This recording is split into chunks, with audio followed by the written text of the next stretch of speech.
త్యాగం, విశ్వాసం, మానవత్వానికి ప్రతీకగా నిలిచే బక్రీద్ పర్వదినం రావడంతో ఒక్కసారిగా హైదరాబాదులో పలు చోట్ల మనకు ఈ మేకలు గొర్రెల విక్రయాలు ఒక్కసారిగా మనకు కనబడుతున్నాయి. కాకపోతే రాత్రి నుంచి కురిసిన వర్షానికి చాలా ఇబ్బందులు పడుతున్నారు. ఇక్కడ ఉన్న ఎవరైతే విక్రయదారులు ఉన్నారో వాళ్ళందరూ కూడా ఈ టెంట్స్ ఇవన్నీ కవర్ చేస్తూ వాటిని ప్రొటెక్ట్ చేయడానికి చేస్తున్న ఏర్పాట్లు మనం చూడవచ్చు.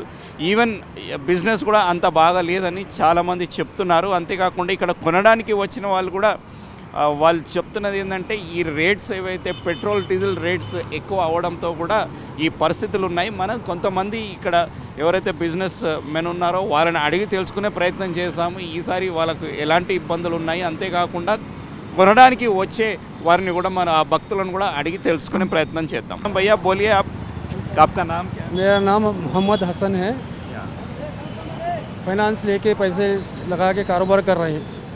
बारिश की तरफ से एक प्रॉब्लम, डीजल पेट्रोल की ज़्यादा की तरफ से ट्रांसपोर्ट का बकरों का रेट अलग बढ़ा हुआ है। हमको तकरीबन प्रॉब्लम हो रहा, बेच रहे रात भर से ठहरे, दिन में पुलिस का एक प्रॉब्लम हो रहा, हटाओ बोल के लॉ एंड ऑर्डर वाले अलग बोलते, ट्रैफिक वाले आके बोले चालान कर देते। तब क्या करना, कारोबार करना। कितने साल से लगा रही है? ये तकरीबन हम लोग 10-12 साल से तो हमारा कारोबार है। यही कारोबार है। कहाँ से मंगाते पूरे बकरे? कर्नाटक से, कभी यहाँ पे अपने तेलंगाना के 2-3 जगह के मंगाते हम लोग। नहीं, रात से बहुत बारिश हुआ ना भाई? बारिश हुआ, बारिश की तरफ से गिराक नहीं है, गिराक नहीं है, बस बहुत कम हो गए। रेट्स भी गिर जा रही है। रेट्स नहीं गिरा, रेट बढ़ा हुआ है। पेट्रोल और डीजल की रेट की तरफ से इसका रेट बढ़ा हुआ है। ट्रांसपोर्ट का प्रॉब्लम हो रहा है ज़्यादा। कर्नाटक से आते हुए डीजल नहीं मिला, तेलंगाना में एंट्री लिया डीजल मिला लोग को। तो अब क्या कर सकते हैं बताइए। कारोबार में हुकूमत से यही है हमारे को कि इस चीज़ के ऊपर एक ही दिन है, 1-2 दिन ही लगाते बस। जी हाँ, कल नहीं लगाते, कल ज़्यादा नहीं रहता। एक ही दिन का बकरीद का कारोबार है।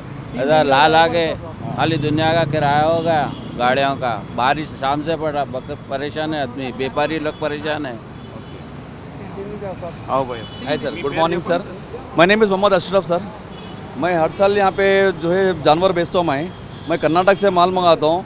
पेट्रोल और डीजल का इतना रेट दाम होने से साहब, तेलंगाना में तो हमको हमारे गवर्नमेंट रेवंत रेड्डी साहब से तो हमारे को शिकायत का मौका तो नहीं है, मगर कर्नाटक के गवर्नमेंट से हमारे को शिकायत का मौका है कि वहाँ पे डीजल का बहुत शॉर्टेज होने से जो मेरी डीजल की गाड़ी आती थी उसका दाम डबल हो गया और लोग को 2-2 घंटे क्याना लेके ठहरना पड़ा साहब। गाड़ियाँ तो बहुत दूर के बाद क्याना लेके ठहरना पड़ा, बैरलों से डीजल लेके आना पड़ा गाड़ियों के लिए। लेबर का शॉर्टेज हो गया और ये साल जो है बड़ा जानवर को बाइकआउट करने की वजह से हमारे छोटे जानवर को बहुत इफेक्ट भी पड़ गया साहब। इस पर हमारे को देखिए साहब, कल रात से जो कंटिन्यू बारिश है, बारिश होने की वजह से हमारा माल भी जो है कोई अभी तक कोई खरीदी नहीं हुआ 4-5 घंटे से। बहुत हम परेशान है साहब। हम फनेस में बकरा लेके ऐसे पूरा बकरा है, बाल बेचने का हमको पैसे देने का, हम परेशान है साहब। हम ये बारिश की वजह से बहुत परेशान है साहब हम। भैया बात करते हैं। మీ పేరు చెప్పండి. ना फिर रिजवान। చెప్పండి సార్. अभी ये बकरीद में बकरा जो है बहुत अच्छा आया। वह रेट जो है मगर समझ में नहीं आ रहा है। लोग रेट जो है कोई ज़्यादा बोल रहे हैं, कोई कम बोल रहे हैं, मगर इधर थोड़ा रीज़नेबल दिखा मेरे को इनके पास। अभी मैं पूछे बड़े बकरा तो उन्होंने बोले 16 तक 32 में जोड़ी बोल के बताए। अभी देखना है कैसा है क्या, अभी लिए तो मालूम होता। अभी ఇప్పుడే వీళ్ళకు అడిగితే ఏం చెప్పినంటే 32 వేలకు జత ఇస్తా అని చెప్పిండ్రు. అయితే అడుగుతాం వేరే వాళ్ళ దగ్గర నుంచి ఇక్కడ కొంచెం మంచిగా ఉపడుతుంది నాకు. ఇప్పుడు చూసి తీసుకుంటా. నేను 4-5 చోట్ల పోయి అడిగాను. ఎట్లా అంటే వర్షం వలన వాళ్ళకి పాపం డీజిల్ కూడా డీజిల్ ఇప్పుడు ట్రాన్స్పోర్టేషన్, ఇప్పుడు పెట్రోల్ పైసలు పెరిగినాయి కదా సార్. అయితే వీళ్ళకు ఇప్పుడు పాపం వీళ్ళు పెట్రోల్ పైసలు ఎక్కువ అవుతాయి, ట్రాన్స్పోర్టేషన్ ఛార్జెస్ ఎక్కువ పడినాయి వీళ్ళకు. కర్ణాటక నుంచి అటు నుంచి తీసుకొచ్చిండ్రు. అయితే వీళ్ళు అందుకే కొంచెం రేట్ వీళ్ళ దగ్గర ఎక్కువ ఉన్నది. ఇప్పుడు మనం చూడాలి, ఇప్పుడు చూసి వాళ్ళు బార్గెనింగ్ చేస్తాను. కానీ చాలా మంది పాపం ఇప్పుడు ఈ వర్షంలో వీళ్ళు లాస్ అయిపోతాను. నిన్నటి నుంచి 9 నుంచి వర్షం పడుతుంది. అయితే ఇప్పుడు చూడాలి, చూసి తీసుకోవాలి ఇప్పుడు. అదే సార్, థ్యాంక్ యూ సార్. जो बकरे बेचते थे कम दाम में लिखाते थे, ये साल डीजल का रेट बढ़ने से, भाव बढ़ने से, पेट्रोल का रेट बढ़ने से जो है रेटां बढ़ गए। रेटां जो है हर साल जो है हमारे को 26,000-25,000 में जोड़ी मिलता था, वैसे आगे ये साल 30,000 से नीचे जोड़ी नहीं है साहब। हम लोग खरीदी भी करने गए तो हम बहुत लोग परेशान हैं। अब क्या करना बोलो साहब। हम हुकूमत से हम यही गुजारिश कर सकते हैं, हमारा जो है कुछ करिए हमारे लिए सब। पुलिस वाले क्यों तंग करते हैं? पुलिस वाले ये साल ये बोल रहे कि साहब यहाँ पे डीसीपी और यहाँ के लोगों का जो है बोल रहे कि ये लाइन में ये साल का परमिशन नहीं है, यहाँ पर नहीं लगाना का ऑर्डर है बोल के बताए हैं। तो कल हमारे को यहाँ से लगाने के लिए मना करे थे, तो हम लोग आगे जाके लगाए थे। वहाँ लगाने से हमारा माल कोई बिका नहीं, करा नहीं। सान में ऑलरेडी हर साल लगाने वाले लोग पूरे वहाँ पे फुल हो गए हैं, जगह पूरा फुल हो गया है। तो इसीलिए फिर अभी आज कल रात में हम पुलिस वाले से बात करें, ट्रैफिक वाले साहब से बात करे हैं, तो उनसे रिक्वेस्ट करके हम इजाज़त लिए, तो वो बोले कि ठीक है आज एक दिन का टाइम काम है, आप लोग लगा के बेच सकते हैं। हम thank you for Telangana traffic police साहब से हम बहुत थैंक यू बोलते हैं साहब, उनका शुक्र अदा करते हैं। నా పేరు మొహమ్మద్ ఫెరోజ్. ప్రతి సంవత్సరంకైనా ఈ సంవత్సరంలో రేట్లు ఎక్కువ ఉన్నాయి. మన తెలంగాణలో పెద్ద ఆవులు పెద్ద గోర్లు కట్ చేయకండి అని చెప్పినారు. దానివల్ల పెద్ద ఆవులు ఉంటారు కదా, ప్రతి సంవత్సరం కట్ చేస్తారు. ఈ సంవత్సరంలో వద్దు అని చెప్పినారు మా పెద్దవాళ్ళు కూడా.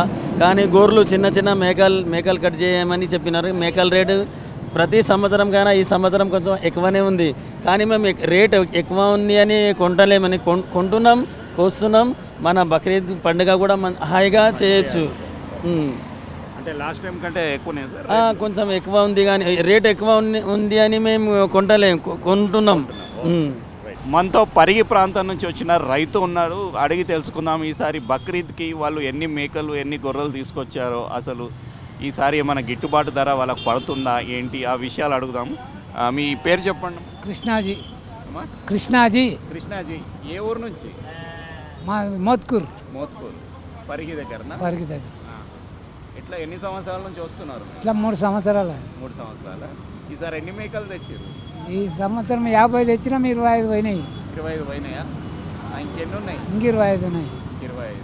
ఎట్లా మరి ఇది రాత్రి నుంచి వర్షము ఇదంతా ఇబ్బంది అవుతుంది కదా? ఇబ్బంది అయినా కానీ మనం పడే పాటలు పడాలి కదా సార్. ఆ, పడకపోతే బతుకులేదు. బతుకులేదు. మనం బతకాలంటే ఏదో కష్టపడాలి, దేవుడు మన పైన దయ చూడాలి. ఓకే. ఇప్పుడు మీకు ట్రాన్స్పోర్టేషన్ ఆడికెళ్ళిడికి చేయడానికి డీజిల్ రేట్లు ఇవన్నీ ఎక్కువైనాయి కదా? అవును. ఈసారి పోయినసారికి ఈసారికి ఎంత పడింది? బాగా అయింది ఆ ఖర్చు? అంటే మామూలుగానే ఉంది అనుకో.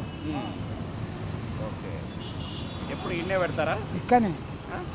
మీకు ఈ పోలీస్ వాళ్ళతో ఇబ్బంది ఏం లేదా? ఏం లేదు. ఎన్ని రోజులు పెడతారు? ఇక నిన్న ఈరోజు సాయంత్రం వరకు అయిపోతుంది. వెళ్ళిపోతారు. నువ్వు ఏమవుతావు? తాతనా? మీ తాతనా? నీ పేరు? శివప్రసాద్. శివప్రసాద్. ఏంటి ఏం చదువుతున్నావు? ఇప్పుడు డిగ్రీ చదువుతున్నా. ఇప్పుడు ఎయిర్పోర్ట్లో జాబ్ ఉంది. ఎయిర్పోర్ట్లో జాబ్. మరి ఏదైతే వ్యాపారం ఉందో ఎప్పటి నుంచి మీ తాతతో వస్తున్నావు? గత 3 సంవత్సరాల నుంచి వస్తున్నా. ఈ సంవత్సరం మొత్తం కొంచెం వానల వల్ల కొంచెం ఇబ్బంది అయినాం. ఒక ట్రాన్స్పోర్ట్ సెక్షన్ కూడా కొంచెం హెవీగా ఉంది. ఎక్కువగా మాల్ రావడం వల్ల కొంచెం సేల్స్ తక్కువ ఉన్నాయి. రేట్స్ కొంచెం గిట్టుబాటు ధరలలో అడుగుతలేరు. అది లాస్ అవుతున్నారా? అంటే లాస్ అనేది ఏం లేదు, కానీ తెచ్చిన దానికి పెట్టుకున్న దానికి చాలా డిఫరెన్స్ ఉంది. ఓకే. అంటే అనుకున్న మార్జిన్ వస్తలేదు. వస్తలేదు. అంటే ఇవాళ ఒక్కటే రోజు కదా, ఈ మరి వర్షం ఇదంతా వచ్చేటట్టుగా ఉంది అంటున్నారు. ఎట్లా మరి? ఏది ఇక అంతే, ఏం చేస్తాం సార్, వర్షం వచ్చినంత వల్ల మనం ఏం మార్చుకోలేం కదా.